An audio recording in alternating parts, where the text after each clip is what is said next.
Let's bring into our coverage Democratic Congressman from Texas, Colin Allred. He's also running against Ted Cruz for Senate next year. Congressman, your thoughts on not how we got here. I think that's pretty clear. We covered it live, all 15 votes, but how we get out of it. Yeah. Well, you wouldn't trust this crew to run a two-car parade. I mean, no. I don't know, how we get out of this. I know that it's likely that the Senate will send us a bipartisan continuing resolution that would probably get north of 300 votes on the House floor, and the Speaker has to let us vote on that. But, let's be very clear. This is the extreme MAGA Republicans shutdown here in the House. And I've heard some people describe this as kind of like a Seinfeld shutdown. It's not about anything. We don't know what they want. But I actually think it's becoming more clear what they do want to do. They want to slash Social Security. They want to cut funding for public schools. They want to pursue their culture wars, like criminalizing abortion care. That's what they're trying to do, while many of us, Democrats and Republicans alike, do want to move forward, keep the government open, understand we're not going to get everything in this deal, and we can do that. We have to have the Speaker allow us to do it. What do you make of Ali Vitale's reporting there at the end that Kevin McCarthy, I don't even know how this would go, the enemy of my enemy is my big fat enemy, I guess, saying that if you're against this bill, you're with Biden. Is that going to work? Well, listen, they have these extremists on their side that he has empowered. They are the ones who he made this deal with to become Speaker in the first place. And in many ways, this is just the story of infighting within the Republican caucus. I'll say this. Democrats, a lot of my colleagues, we are willing to not get everything we want, to try and reach across the aisle, to try and find a way to keep the government open, to avoid some of the terrible outcomes that you're talking about there. They want to talk about border security. Well, doing this is going to force our Border Patrol agents to work without pay. They want to talk about, controlling spending. Well, let's talk about how to do that in a responsible way. Let's not shut down the government and hurt so many folks who are relying on us. And I have to point out, Nicole, in the Senate, when they passed their continuing resolution, when it's going to be coming to us, only 19 senators were voting against that. Ted Cruz is one of them. That's one of the reasons why here in Texas we got to get rid of him.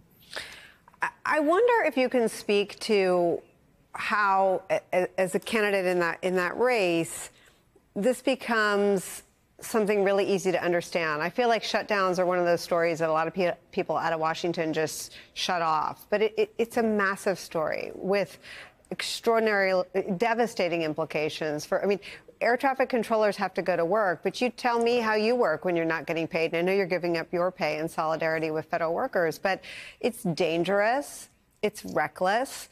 And in some ways, we've lowered the bar so far, it doesn't get all the attention it deserves. But what is the best way to communicate with your constituents and the public about how dangerous this version of the Republican Party is? Yeah. One of the saddest things I've had to do in Congress was during the last shutdown in 2019 was handing out food to TSA agents as they were going to work. Nicole, they were going to work. Because most federal agents or many federal employees work paycheck to paycheck. And I want folks out there to understand that it doesn't have to be this way.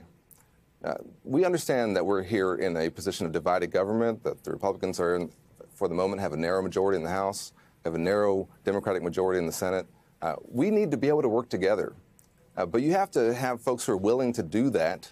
And you have to have leaders in place who understand that they're going to have to reach across the aisle and work with Democrats in some cases, or in our case, work with Republicans to keep the government open and to do the basic things that I think folks expect from us. This is why people look at the Congress and think it's so broken, because we have a handful of extremists who are allowed to control this entire narrative.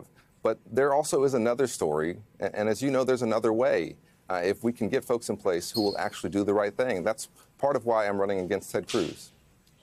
Congressman Colin Allred, thank you for joining us in these moments of crisis. We're always grateful to get to talk to you. Thank you. Thanks, Nicole. Let me add to our conversation our friend, MSNBC political analyst, the former Senator Claire McCaskill, and the Revs here as well. Claire, again, I said to the Congressman, we all know how we got here. We covered it live. 15 failed votes. Speaker McCarthy gave away literally everything that would have empowered him to lead.